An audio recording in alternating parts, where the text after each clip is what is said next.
Man, my forehead was big as shit, bro. Man. Yo. You heard that, didn't you? That nigga forehead big as a motherfucker. Anyway, Barack Obama head that nigga. Check this out, man. Y'all are back for the fourth episode of the Born Again Believers motherfucking show. I'm here, Derek, as always, with my co-host King Khan. What it do, brother? What's going on, player? What's happening? What's happening? What's happening? You straight? You already know, man. Keeping the copacetic, can't complain. How you doing, bro? Bruh, I don't think they're ready for who we got on the phone today. Yes, sir. I don't think they're ready for this one right here. Hey, this the show you don't want to miss. Yeah. This the one you gonna want to watch all the way to the end. I give you my word on this one. Today we have a very special guest, very special to us. We have well over a decade of history with each other, probably getting more closer towards 2 decades than it is 1 decade. Um, he is also a fellow veteran, just like myself. Yes, Um, sir. if I had all the money in the world, I would put it on him to tell Drake a new a-hole on that microphone. Damn right. That's real shit, babe. Hey, is that fact though? That's fair. That's That's fair. I would That's put my fair. last red cent on this guest that I got That's right a good here bet. That's a to solid tear bet. Drake apart on the mic. I hope y'all send this link to Drake and accept the challenge. Accept the challenge. Stop talking about Memphis just because your daddy down there. Come to Memphis and get some of this real Memphis shit right, Damn. right here. So check this out. None other than my man. We're gonna call him King T for the day. We're gonna call him King T for the day. But on the other side of the fence in that music world, if y'all want to go do your homework, he go by T Guns or Automatic Guns with a Z. T dot guns. Please say the dot. Please say the damn dot. So, my man King T, what it do, brother? Hey, man. Everything is everything, man. Everything is up. Already. I just need you to just like, you can be as filtered as you want right now or as open as you want. Just tell the people a little bit about yourself, where you at, man. You don't have to give out any personal information. Just fill them in what they're about to deal with. Give them a taste of you. Yeah, so, of course, like you mentioned, Army veteran, just completed 20 years, so retired from active duty recently. Currently reside in Texas, home of the players and pimps Yeah. already. Cadillacs and Vogues. Cadillacs and Vogues, elbows. Yes, Lord. Like you said, me and 2K, we got close to 2K decades of history, back with the music and, really trying to push it to the max, So, but in that, we developed to a family bond, because that's my big bro. Brotherhood. Yes, Man, today's show, man, I really want to expound on a few things. Put your seatbelt on, man, because we about to get real black up in this bitch. We about to get real black up in this bitch with a sprinkle of niggerdom on it. With a sprinkle of niggerdom, man. So check this out, man. Today's show gonna be called Damn. Even if you're pregnant, you'll get a bullet. Damn. Damn. Damn. Even if you're pregnant, you'll get a bullet. So with that being said, salute to you, my brothers. Salute. Salute.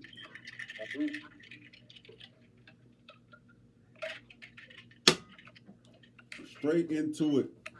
Let the war begin. Now check this out. Kansas City, Missouri, police department shot a woman. Shot a woman with her hands up. And she pregnant. And even after they shot her 5 times, they handcuffed her. This woman was 26 years old, and her name is Leona Hale. And from my reading on the story, y'all tell me if I'm on or off. From my reading of the story, the police were actually looking for like a carjacking suspect or situation or something like that, right? Yeah. She had a male in the car with her when the police rolled up on them. I think they were coming out of a convenience store or something like that, right? The police rolled up on them. The male jumped out of the car, climbed the fence, and hauled ass. Yeah. The female got out of the car with her hands up. I guess she announced that she was pregnant, and they were yelling for her to get down on the ground several times, but she kept saying that she was pregnant. She could not get down on the ground, right? Right. And I guess as the officers were approaching her at gunpoint, she might have had that fight or flight feeling. You know what I'm saying? And from what I think I read, she took like 3 steps back or something like that, and then she tried to make a dash for the fence, and that's when they opened fire on her. Yes. Come on with it, man, King T. You know, when they talk about, police officers and they have to make these split-second decisions, and, they go out there not knowing what they're going to encounter, you can miss me with that, bro. Yeah. I've been in situations where I know there's going to be a gunfight. Yeah. I knew that morning. We're going here. Oh, we're going to get in a gunfight. I already knew. And even then, you can't do anything until they start shooting. Right. I feel fired upon. Those are the rules of engagement, right? So you have a woman coming out, hands in the air, right? She's screaming they're pregnant, whether they heard that or they didn't. Right. She takes 3 steps back and then proceeds to retreat. What threat was there? Right. Now, several police officers, I don't remember how many were on the scene, but it's one female. One female, we'll say 3 armed men. Where was the threat? Right. You know what you could have did? As soon as her big ass tried to turn around and haul ass, right? First off, her equilibrium gonna be off, so she ain't gonna be moving that swift. Man, you could have easily foot swept the shit out of her and stopped that. You know what I'm saying? Straight up. 5 bullets, bro. But was the taser not an option? Right. Maybe they just came to kill. Was brute force not an option? Right. Maybe they just came to kill. That seems to be the going trend, you know what I'm saying, for the last 20 plus years. The last 20 plus years televised. Televised, correct. Right, yes, sir. Correct. I remember when I was living in Hawaii, before I moved to Hawaii back in 2010, it wasn't that big of a deal televised or socialized. You know what I'm saying? If it happened, we really didn't hear about it unless it was just a really bad situation. You know what I'm saying? Bro, to hear shit like that,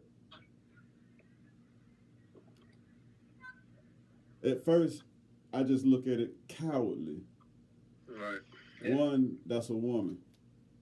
A man can defeat a woman can defeat a woman. You know what I'm saying? Especially a trained officer. Yeah. Right. With her hands up. You know what I'm saying? All you had to do was rush her and just grab her wrist. You gotta wonder what the real agenda is, what's being put out in these meetings before they hit the block. What's coming from on high. Because it's free will and we know that they have diplomatic immunity. So they're gonna get slapped on the wrist whenever they do something like this, and then, either get suspended or, come back to work a year later when they think everybody done forgot about them. Right. Or they might fire them and then they'll just go to the next county over and get a job. Man. It's going to come a point, and I believe it began maybe last year, where cops would just be sitting in a patrol car, on a beat or whatever, somebody roll up and just dump into the whip, right? Indiscriminately. Yeah. If he was a good guy, maybe he did his job properly. Maybe he was, but who knows, right? Who gives a rap, right? Who cares now? Nobody. Right? It's gonna come to a point where people are gonna be like, you know what? We can't take you to court because justice has never been designed for us, Right. And it's gonna be a jury of your peers. Right. And they're gonna get that bread before the session begins with instructions. The internal affairs investigation is being conducted by officers that work at the same precinct that you at. And while you're on paid administrative leave, right? There's gonna come a time where people are like, you know what? Fuck it. Get educated, strap up, shoot back. I've never Bruh. been in a situation where I've been shot at. Hey, you're talking to you just put the right quarter in the jukebox and hit the perfect record. Cause you know I'm a big fan of getting it on. You know what I'm saying? As long as I know it's got to be the right ass to kick. Because I'm wise enough to know that it's not about a race; it's about an established system. The race just so happens to be the face and enforcer of that system. You see what I'm saying?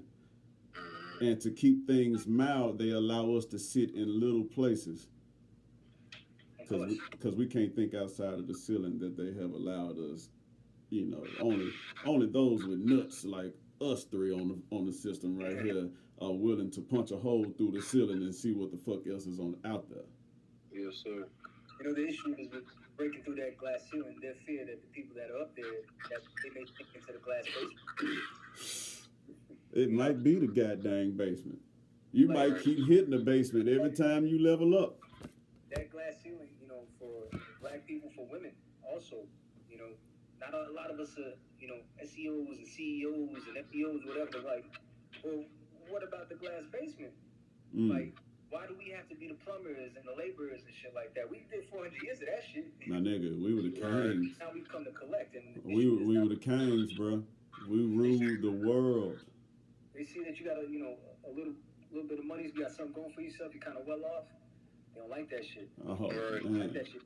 So, because now they think that their piece of the pie is getting a little bit smaller. Like, no, your piece of the pie is the same. We got a whole other cake over here. We ain't even privy to this.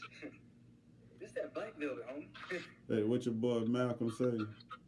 They won't even admit that they put the knife in the back. All right. They won't pull it out. They won't stitch it up. They won't bandage it. Hell, they won't even admit that the knife is in the back.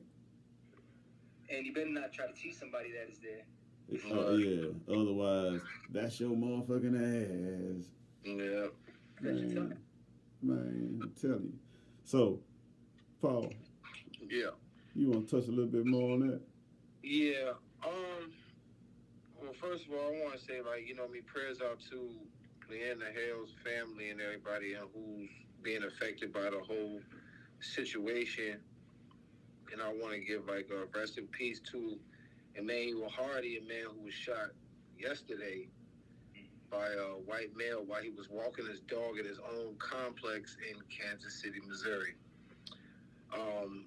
Suspects on the scene has said they overheard Roger Rigel, the assailtant who was arrested calmly and put in handcuffs and put in the back of the car and drove to jail. This guy who just was assumed the murderer of a black male who was just walking his dog is in jail right now getting prosecuted, getting a free meal. As I go on to say that there's a 26-year-old black girl who got shot 5 times for taking 3 steps. With child for taking 3 steps. And she's still alive. And she's still alive, injured. And the child was born, and I think that the child came out with severe injuries too. So it goes on to say, and you know the thing, and the funny thing is, as I draw more on that situation right there, is to how the PR, like I wanted to bring up before, when you read on the recent articles that are posted about it, they are trying to say that the girl wasn't even pregnant. See, now this is when you know that instead of the police chiefs and instead of the mayor of the city and with, you know, just trying to get a gather on the situation, instead of them taking some type of responsibility of what happened and just saying that we decline to respond to anything right now until we get the information, which is a proper response. Yeah. You understand what I'm saying? That's a very proper response. Instead of you saying, well, those are not facts that she's even pregnant. then it goes on to the thing when you investigate the situation. Like, always keep an infant in my back pocket. Yeah. Like, why not? I bought this baby cash. Yeah, I just keep my time. Niggas really think we just.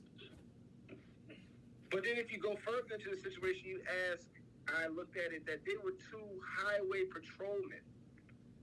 Now, as we know, we've been young. State troopers.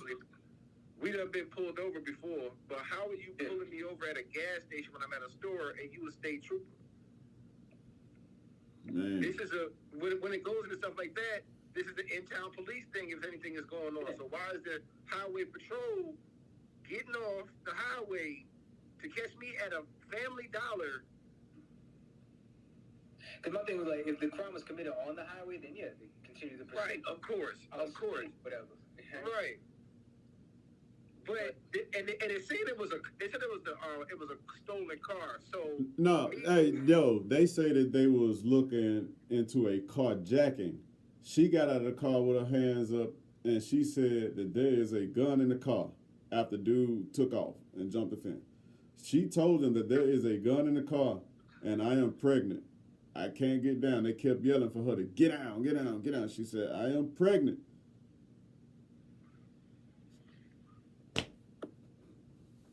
It was sisters on the scene. I saw their phone recordings, you know what I'm saying?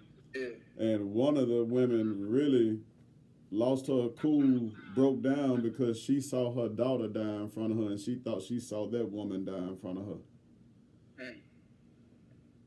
So I guess they're going to be issuing out a lot of checks to try to recover those footages to put out the image that they would like to see put out, I reckon. Yeah, the Information Act is a motherfucker. Yeah, bro. They say, so what if somebody told you, if you want to improve the health of the population, we must dismantle racism? What would be your response? And this is a quote by a man named Hedwig Lee. What would be your response to that? If you want to improve the health of the population, let's stop right there. What you mean when you say health? Well, let's touch on that one. Fuck you mean when you say health, man? I mean, it obviously means like the prosperity of it. Like, we try to look at the longevity in the population. Like, obviously meaning health, meaning, you know, being here for a longer time and living at the most prosperous point, like being able to survive and live, like basically at the highest point of living. So I guess that's the only way you would be able to look at it when you're looking at the health of something. Well, we definitely ain't included in that. You talking about living at the highest point of living and shit. Damn. That would just be speaking for population and the word health.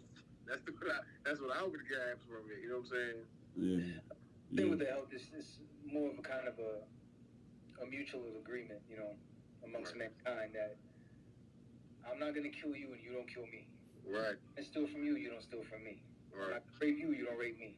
You know, it's a mutual agreement that basic human instinct to continue to live for the continuity. Well, ain't that kind of like what would you call it? I want to say the circle of life of animals. Ain't that kind of animalistic way of thinking? It is, because if you think about it, in your most primal part of your nervous system, in your brainstem, you only know two things: safe and unsafe. Right. So as we evolve and we have, you know, these we're the smartest apes on the planet, right? Making macaroni art and shit. Yeah, liquid gold, baby, liquid gold. The way we because humans were very egomaniacal, you know. So you know, they say, you know, man was created in the image of God. Like, no, we created God in the image of us. He's jealous like we are. Break that down. Know? Break that down. Hey, see, you see, you came with the F and N. I just told you to bring the regular wood buttstock AR-15. I meant for you to wound people. I didn't mean for you to snipe them just yet. We just 19 minutes in this motherfucker. Goddamn, bruh. Hey, come on with it, man. Come on with it.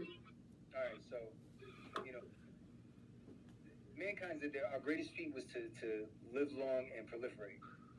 You know, to bear many offspring for the continuity of the species. But in terms of us being very egomaniacal, you know, we created God in our image because if He's Almighty, all powerful, all knowing, omnipotent, omnipresent, what reason does He have to be jealous? Jealous of who? Mad at who? You know?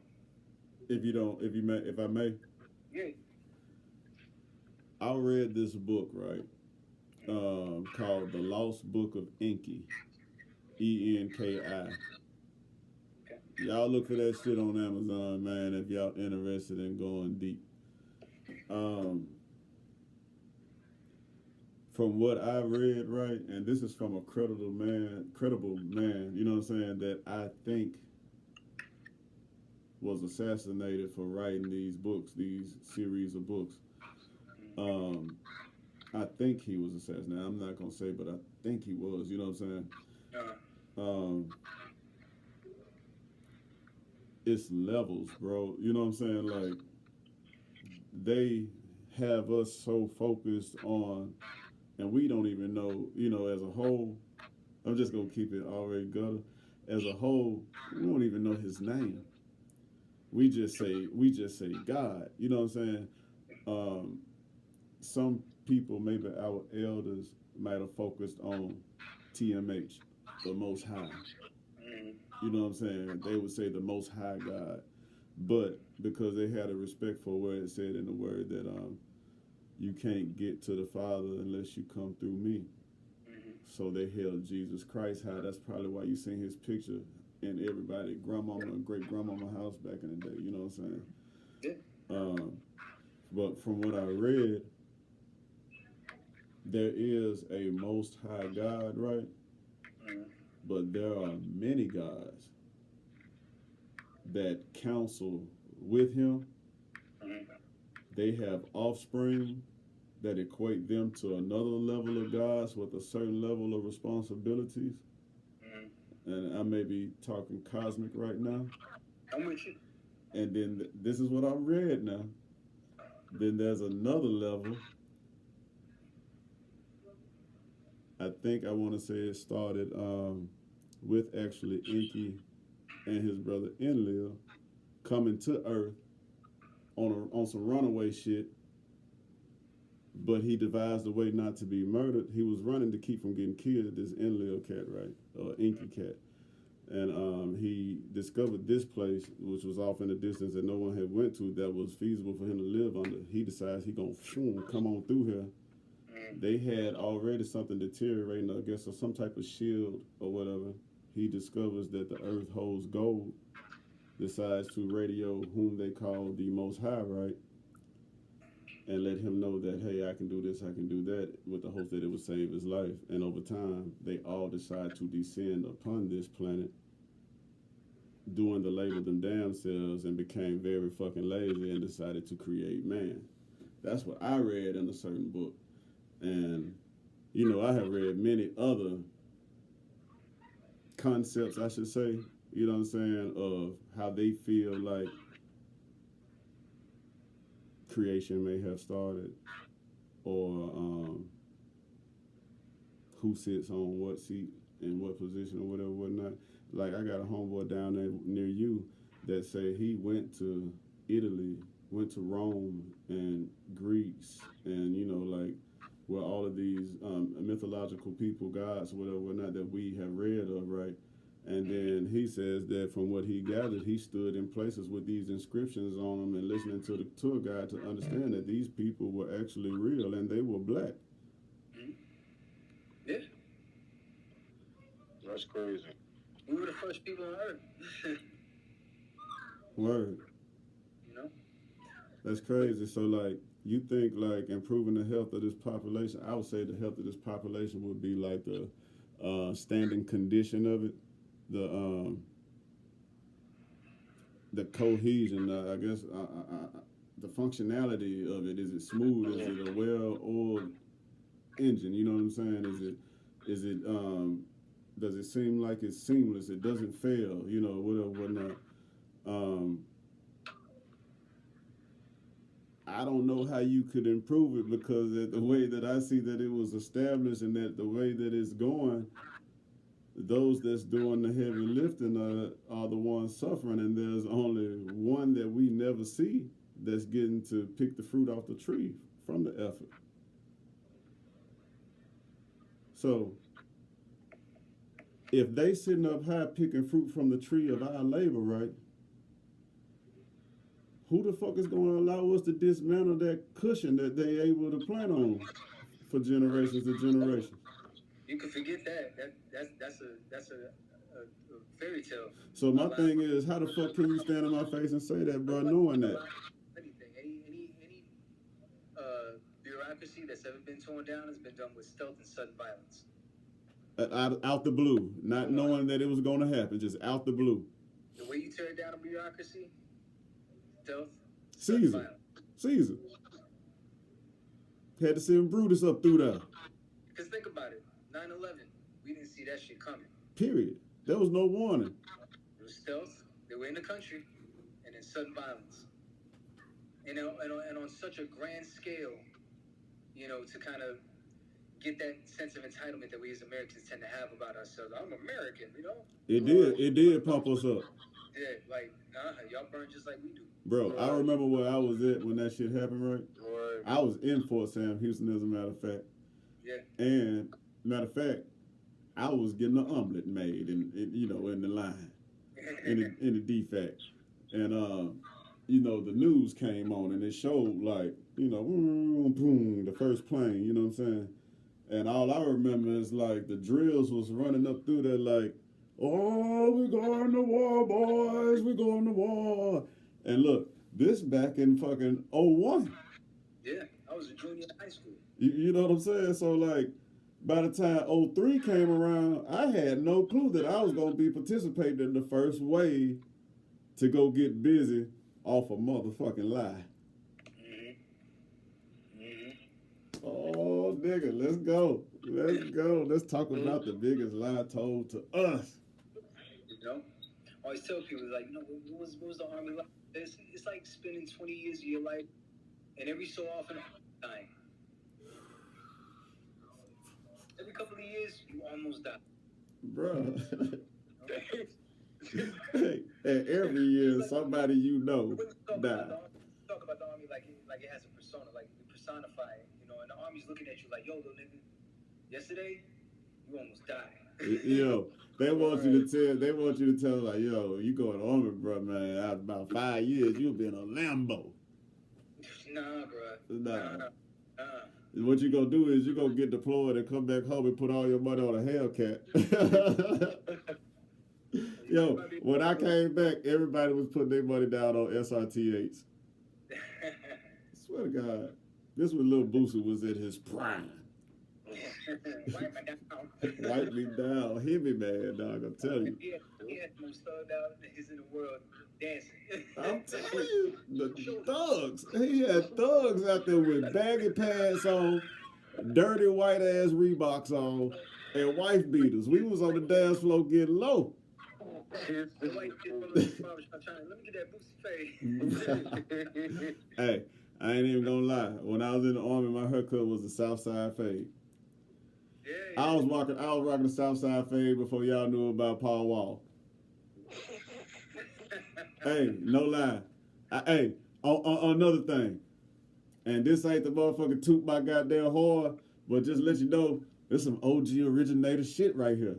Nigga, I had 300 yellow diamonds on 12 of my teeth in platinum settings in my mouth, permanents, back in 03. What? This way before y'all got a taste of Texas and smile for me, daddy. Let me see your grill. Yeah, this way before that now. Hey, before that, I was slugged up yellow gold. Oh, man. I came in the Army with yellow golds, man. I guess you gotta get them permanent, man. Because when you get down to Jack Purdy, get them guesses, man. Hey, I'm finna give me some pull-outs, man. Let me give me some pull-outs, man. I'm having a midlife crisis. We need to get some sponsorship via Jack Purtle. Ooh, we need to take them across the nation. If we ever strike oil, we need to expand that brand. We need to open some franchises in Texas, just like they got Buc-ee's in Georgia and in Buc-ee's, man. If y'all ain't never been to Buc-ee's, the best fucking what you call that shit? Barbecue. It's close to it. It's brisket.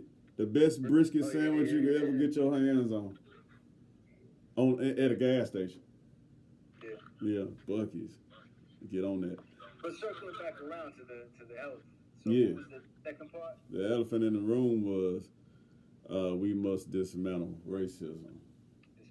So if you want to improve the health of the population, we must dismantle racism. And I brought up the point of, if you here and we down here and y'all benefiting off our labor, and this is a well-oiled machine, right, to y'all, y'all ain't finna dismantle shit. You ain't finna let that go, period. So you ain't even have to answer that shit. All you gotta tell me is, what's the fucking resolution? The remedy? I'll take a page out of Killer Mike. Nothing right now, because none of y'all motherfuckers grow your own food. Don't none of y'all hunt.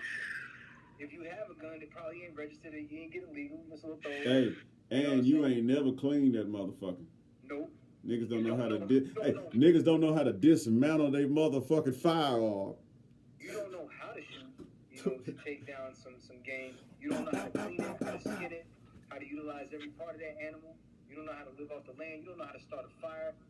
Like, you're not ready to do shit. We the last generation. We the last generation that know how to do that. You're gonna sit there in the house and keep feeling the status quo. You're gonna go to work, you're gonna come home, you're gonna eat something, you're gonna go to work, you're gonna come home, you're gonna do that till you die. They gonna get murdered. Damn. Yeah. They gonna get murdered. Ain't really up to you. Yo, real shit. I'm just gonna say it right now for all my niggas out there. That's all you niggas. Look, you want to be a king? The king is the man that owns the most land. It's the only thing on earth that's been killed over since the beginning of time. In every layer of the earth, you will find a drop of somebody's blood, all the way to the core of it. Buy you some motherfucking land. You'll never be broke. Land is so desired that the Europeans almost exterminated an entire race of people. Yeah. 800,000 Native Americans. Yeah, that's some bullshit. When the population on Earth was like 1 billion, maybe? Yeah. That's some bullshit, bro. Damn. That shit hit home on me, man, because inside I feel like I'm Crazy Horse. You know what I'm saying? Hey, no lie, on the inside I feel like I'm Crazy Horse, man. Look, I got my feathers up. I got my feathers up right now, my antennas up right now. Population was 1 million. Yeah, man, they came over here and waxed some motherfucking ass. And I'm gonna say this again in this video. We need to get our motherfucking lick back. Don't call me with marching. Don't call me with passing out sandwiches. Don't call me with moving t-shirts. I'm not strong enough to hold a sign. I'm strong enough to hold a strap. Don't call me if you ain't ready to go all the way. That's where I stand. Don't call me if you ain't ready to go all the way. That's a part of it, For those of us that have that experience, that have been in a situation where you face with your own mentality in a violent way, where we've been in a situation. Okay, now we know what we're gonna do, But there's a lot of people out here just don't know. Making a whole lot of noise. Say, hell, if it was World War II, I'd have told them not to do it and told them not to do it. You wouldn't did shit. You know what you would have did? You've been doing just exactly what you're doing right now, nigga. Exactly. And guess what? You done been on this earth a couple times. Your motherfucking ass probably was back there, nigga, doing the same shit. Nigga, if I was back in 1506, nigga, I would have never got on that damn boat. Ugly ass nigga. I would have never got on that boat. Ugly ass nigga.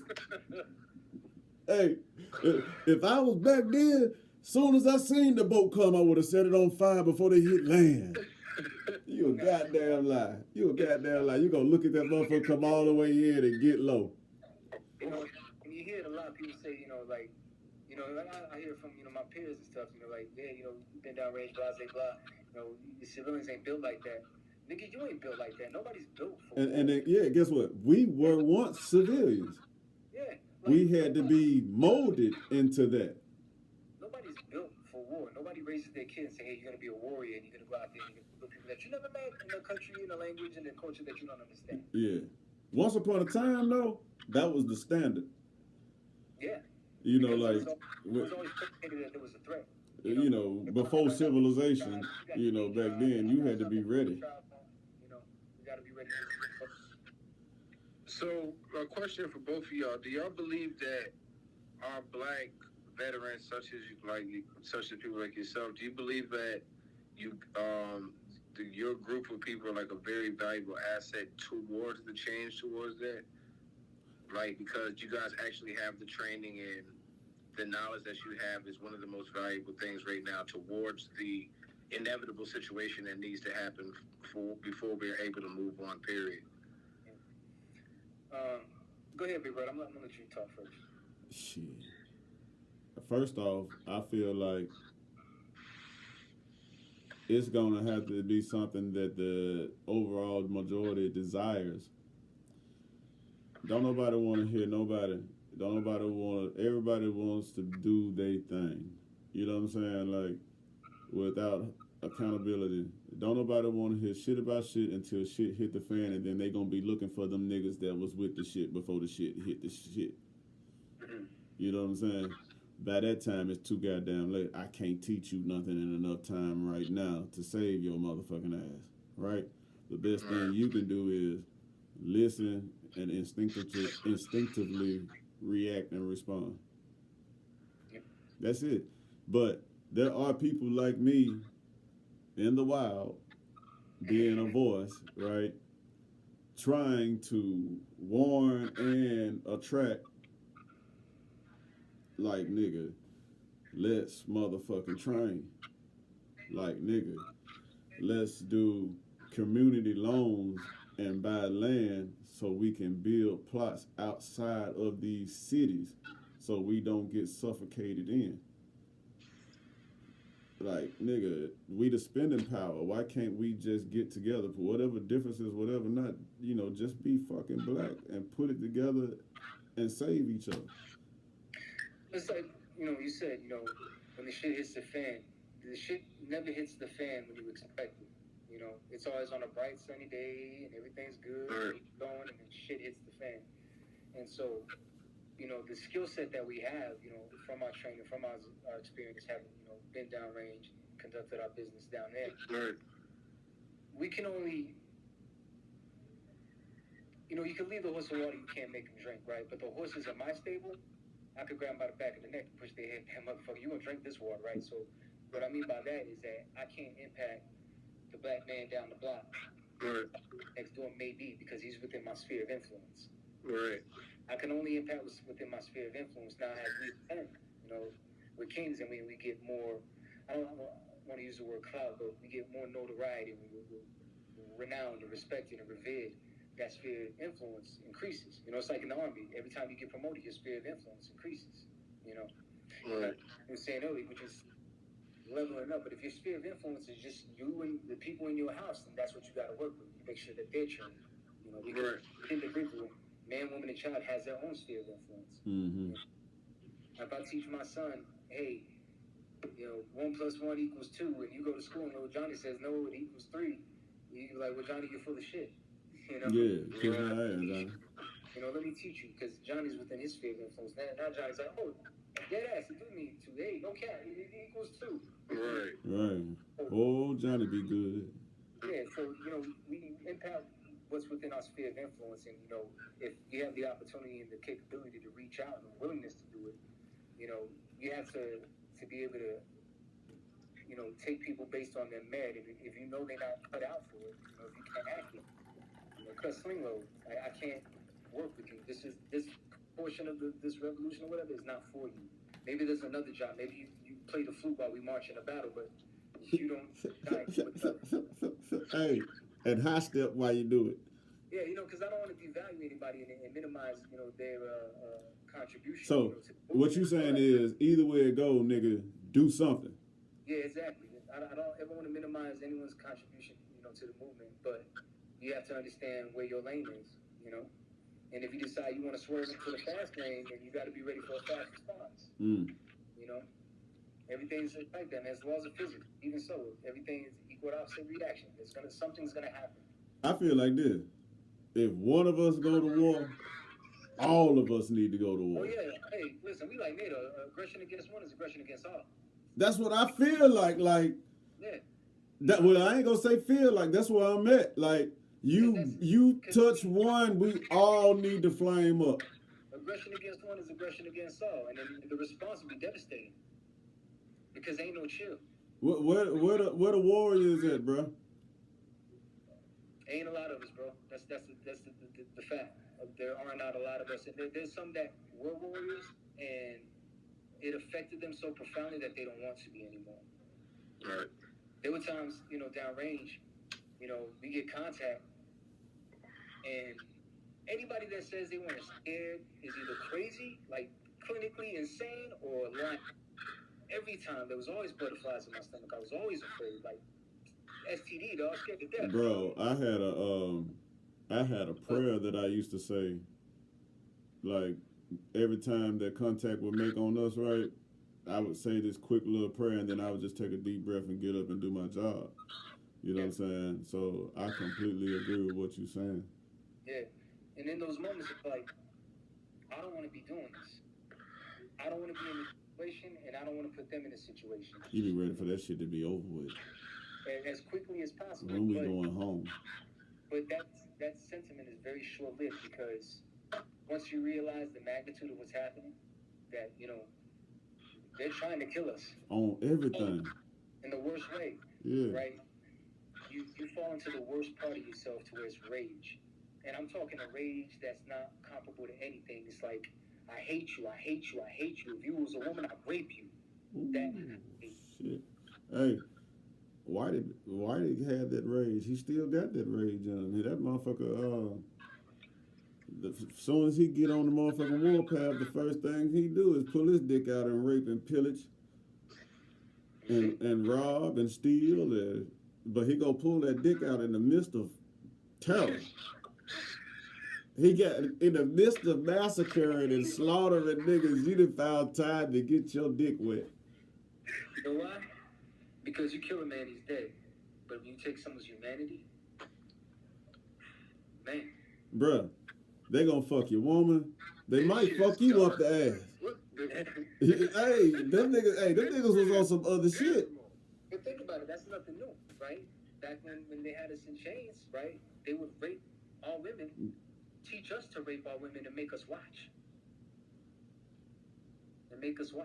And some twisted motherfucker that feel like, man, ain't none of these hoes choosing up on me. Let me do what I seen boss do. I'm just gonna take that pussy. Just take it, Shame on that nigga. That nigga should have been exterminated right then and there. Nuts cut off. Ain't nothing in him. Your seed is ended. This has all been passed down. It's been taught generation to generation to generation. Right? So, like I said, if one go to war, man, we all go to war. And now, a lot of niggas ain't on that program, you know what I'm saying? Like, a lot of niggas will see a scuffle going on and mind their motherfucking business. And I understand why sometimes, because sometimes you get in somebody else's business, the gun turn on your ass. Yeah. And take you the fuck out. Then you gotta pick your battles, If you see a situation that don't involve you, right, and you don't think it's gonna escalate into a loss of life, keep it pushing, right? But if it's gonna escalate into a loss of life, you have to make a decision. Are you gonna intervene and put yourself on the line? Or are you gonna keep it pushing? Whatever happens, happens. Hey,